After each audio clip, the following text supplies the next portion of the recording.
Hey guys, Mr. Middleton here. Today we're going to talk about factoring when a equals 1. At the end of this video, you should be able to factor a trinomial into two binomials. Okay. Alright, so general form. We need to understand what the general form is so that as we talk about A, B, and C, we're all in agreement about which terms we're talking about. A, in a quadratic, when our highest exponent is 2, our general form goes as ax squared plus bx plus c. Okay, a, b, and c are numbers or coefficients. There's numbers that lead coefficients. Okay, that lead a variable. That's basically it. So recognize those. We'll see a is always in front of the square variable, b is always in front of the variable to the first power, and c is always the number that does not have a variable attached, a visible variable attached. Okay, so recall from the last couple lessons, we had x plus 4 times x plus 3. We're multiplying these two binomials. A couple ways that we could do this. We could do FOIL or box method. I'll show the box method here. So I'll show the box method. We have x plus 4, x and 3, and then remember their product just happened where they met in the box. We write their product, 3x, 4 times 3 is 12. And so we add our like terms, x squared plus 7x plus 12. Okay, notice that this is written in the general form. Okay, going from highest to lowest, or standard form as we call it when we wrote our answers out. And so a is the number in front of x squared, that's 1. B is the number in front of x, that's 7. And c is the number that doesn't have a variable by it, that's 12. Okay, now whether we write it in the general form or not, that's how it goes. A will always be by the square term. So even if it's out of order, well, first of all, get it in order so it's not a confusion. But if it's not in order, then know that a is always in front of the square term, b is always in front of x, and c is always the one without a variable. Okay, so how do we get the middle term? Notice we got the middle term because we multiplied the inner terms. Say first outside, let's say how we FOIL. We multiplied the outside and the inside terms, okay, of each binomial, and then we added those new terms together. Okay, so I guess that goes better with FOILing, but we multiplied x times 3, we multiplied x times 4, okay, 4x and 3x, and we added those together. Okay, how do we get the last term? We multiplied the last terms of each thing together. Multiplied. Okay, there we go. Alright, so try this one. X minus 5 times x plus 2. We can do the same thing. I'll FOIL in this case. Firsts, outsides, insides, lasts. Okay, and then we add our like terms, and so we'll get x squared minus 3x minus 10. Okay, notice that these things below, they're very closely tied to what we were learning today. What's the last term of each binomial? You'll notice here that we had negative 5 and 2. Negative 5 is the last of this one, positive 2 is the last term of that one. What are the sum of these terms? That means what happens when we add them together.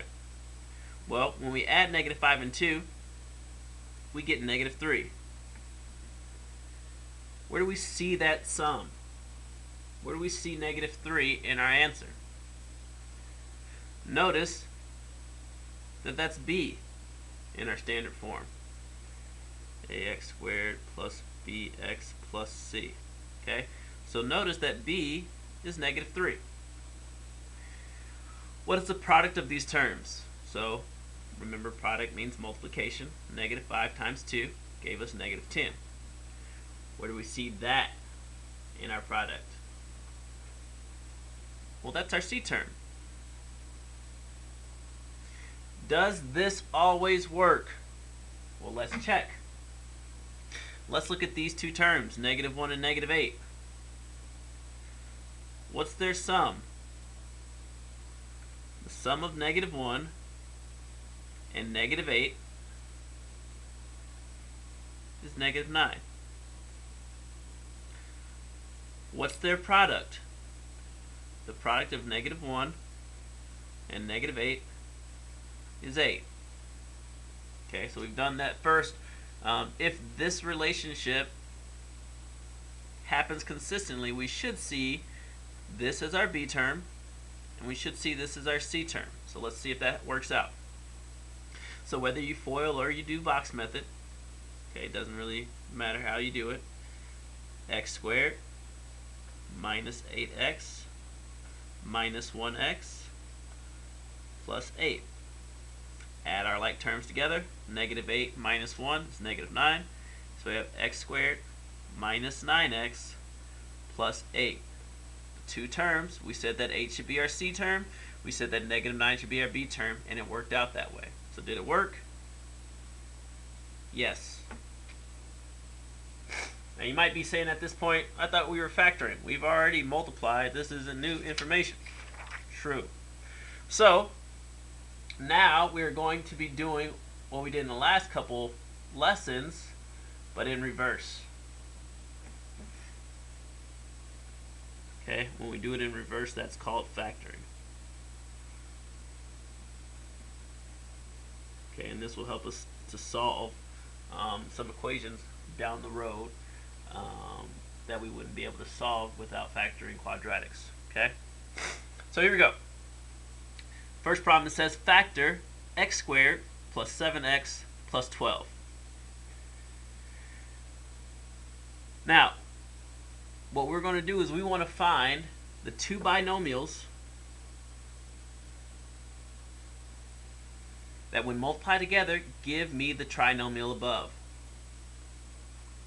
Okay, as we look up here, the first term of the binomials must be x and x. Notice we know this because this is x squared. The only way to get x squared is to multiply x by x. So that's the only way that gives us x squared. Okay, this is only true when a equals 1. Okay, that's why we're giving this a separate lesson today. We'll talk about what we'll do when a doesn't equal 1 in a future lesson.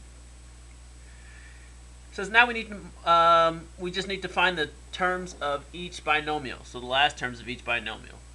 So as we set this up, we already know, as we put together this puzzle, we already know that this is going to be x and this is going to be x. We're trying to find the two binomials. Now we just need to find the last terms of each binomial. To do this, we want to find two numbers that multiply to give us our C value, 12. And at the same time, those same two numbers add to give us our B value, which is 7. Okay, why are we doing that? Since the last term, 12, comes from the product of the last terms of the binomial, we're looking for two numbers that multiply to 12. And since the middle term, 7x, comes from the sum of the outer terms and the inner terms of the two binomials, we're looking for two numbers that add to 7. Okay, so that's the logic behind it. What I do, just to visualize this for myself, is I usually make an X. And I'll put my product number at the top and my sum number at the bottom. Okay, I'm putting A here right now. Product number is going to be A times C. Today, A will always be 1, so you can kind of disregard it, but I don't want to leave it out just for future reference. Okay, and our C number is 12. So A times C is 12. Our B value is 7. And I just put this here so I can see the numbers that I'm shooting for at the beginning. I need two numbers that add to give me B and multiply to give me A times C. And so as I go through my terms, when you're thinking about your numbers, always start with multiplication. The reason is that there is a finite number of combinations that you can multiply to get a new number. Okay. For addition, you can choose any numbers to find 7. Okay. I could do -6 and shouldn't have picked -6, but let's see, 13. -6 plus 13, or like -7 and 14, and anything from -infinity to infinity. I can find a way to add to 7. Okay. But for multiplication, there's going to be a limited number that I can use to get 12. Okay. And so as I look at this, I can see that two numbers that multiply to give me 12 are going to be 1 and 12. 1 times 12 adds to give me 13. I know that's not it. How about 2 and 6? 2 times 6 multiplies to give me 12, but adds to give me 8. So that's not it. How about 3 times 4? 3 times 4 multiplies to give me 12, and adds to give me 7. So the two numbers I'm looking for are 3 and 4. You might have figured that out earlier than I did, and that's fine. Just trying to make sure that we see how we're getting to those numbers. Okay, and so now we already said, hey, our first terms have to be x and x. Has to be, that's how we got x squared. And now we found our next two terms, 3 and 4. And so what we did was we factored this. We took x squared plus 7x plus 12, and we factored it into two binomials. Okay, as we walk through that process, let's try it some more without taking as much time to flesh out those numbers if possible. All right, so what if I can't find those two factors? Like we just set up here, if you can't find those two factors, list them. Okay, so I want to find in this problem, let's just look at it this way. Yeah, x squared minus 10x minus 24. Okay, so in this case, doing this so we can practice figuring out which numbers we need to multiply to get to. So our a and our c, our a value is 1, our c value is -24. So I want to find two numbers that multiply to give me -24, and at the same time add to give me -10. Okay, so if I'm having trouble thinking of that, then what I can do is I can make a table, and I'll just put -24 up here just to remind myself. Okay, and then I'll say, okay, I need 1 times 24. And if you're having trouble, guys, just go through the list. Start at 1 and then go until a number repeats. So 1 times 24, 2 times 12, 3 times 8, 4 times 6. And then the next thing I can think of is 6 times 4, which I've already done. So I'm not going to repeat that. Okay?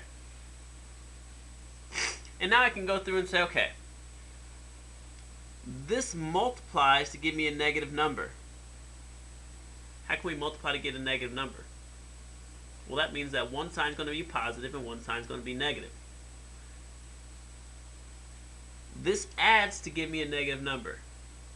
If my signs are different and it adds to give me a negative number, what that tells me is, hey, the negative number is bigger. So I know that this whole column where my bigger numbers are is going to be negative.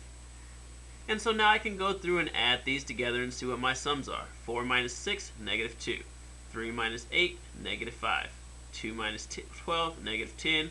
1 minus 24, -23. Okay, we're looking for the pair that gives us -10. And so that's 2 and -12. And so now, because we found these two numbers, we can factor this out. X plus 2, x minus 12.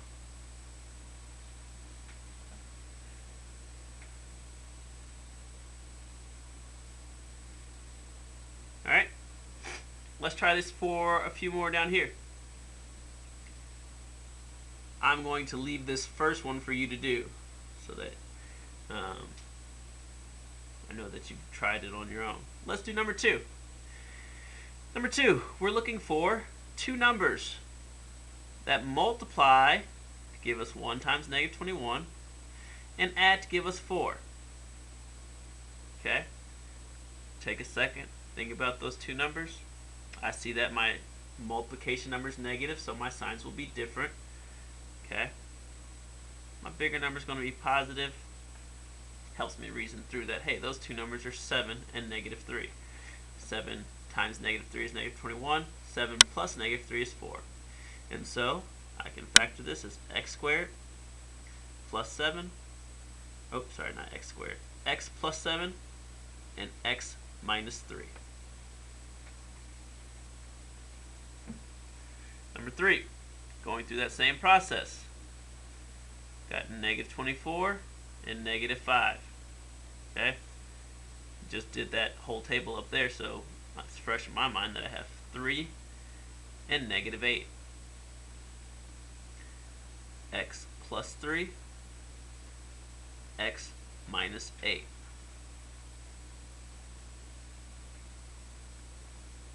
Number 4. Shift just a little bit. Okay, number 4. Okay, again, I already know that it's going to be x here and x there. Okay, alright, looking for two numbers that multiply to give me 16 and add to give me negative 10. Okay, this multiplication is positive, so I know my signs are the same. This is negative, and so that means both numbers should be negative. Negative 2, negative 8. X minus 2, x minus 8. Okay. I'm going to leave number 5 for you to do. Now, I will tell you that number 5 is kind of tricky. There's nothing different from what we've done so far, but this seems to be a problem that people look over the answer to. So I'm going to leave that to you and leave that hint to you as well. I want to do number 6 because that one can be a little bit, can lose people a little bit, so I want to make sure we go back over A, B, and C. Remember that A is the number in front of x squared. In this case, that's 1. B is the number in front of x, or the variable that's not squared. In this case, it's negative 1. And C is the number without a variable by it, and that's negative 6. So, as we set up our x, we're looking for two numbers that multiply to give us negative 6 and add to give us negative 1. Okay, as we look through it, okay, our multiplication is negative. That means one of our numbers is going to be positive and one of them is going to be negative. When we add those two numbers together, it gives us a negative answer. That means our bigger number is going to be negative. Now that helps us because we are now able to kind of think through these numbers as we multiply. Okay, 1 and 6, 2 and 3, 3 and 2, we don't have to write that again. So, and the reason we don't have to write that again is because we know our signs are different and the bigger number is negative. So which one of these works? Negative 5, negative 1, 2, and negative 3. So we have x plus 2, x minus 3. Alright, you've got a couple of these problems to try out on your own. Write the box. If you need to, make the T-chart, check your answers, and I'll see you tomorrow.